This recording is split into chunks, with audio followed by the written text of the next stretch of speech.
Hi everyone, in front of me I've got Vivo Y52 5G, and let me share with you how to change video resolution on this device. So first of all, let's enter the camera app, and since we are in the standard photo mode, we have to switch to the video one. So simply tap on the video, and if you can see this this orange circle, this orange dot actually inside the shutter button, it means that for sure we are on the video mode.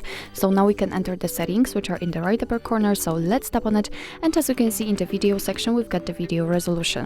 And in this model we've got only two different resolutions from which we can choose. So right now we've got set 1080p, or we can set 720p. So if you'd like to change it, all you have to do is to simply tap on the option like to use, and as you can see it is notified right here, so it means that from now on your device will record videos in chosen resolution. So actually this is it. This is how to change video resolution in your Vivo Y52 5G. Thank you so much for watching. I hope that this video was helpful, and if it was, please hit the subscribe button and leave the thumbs up.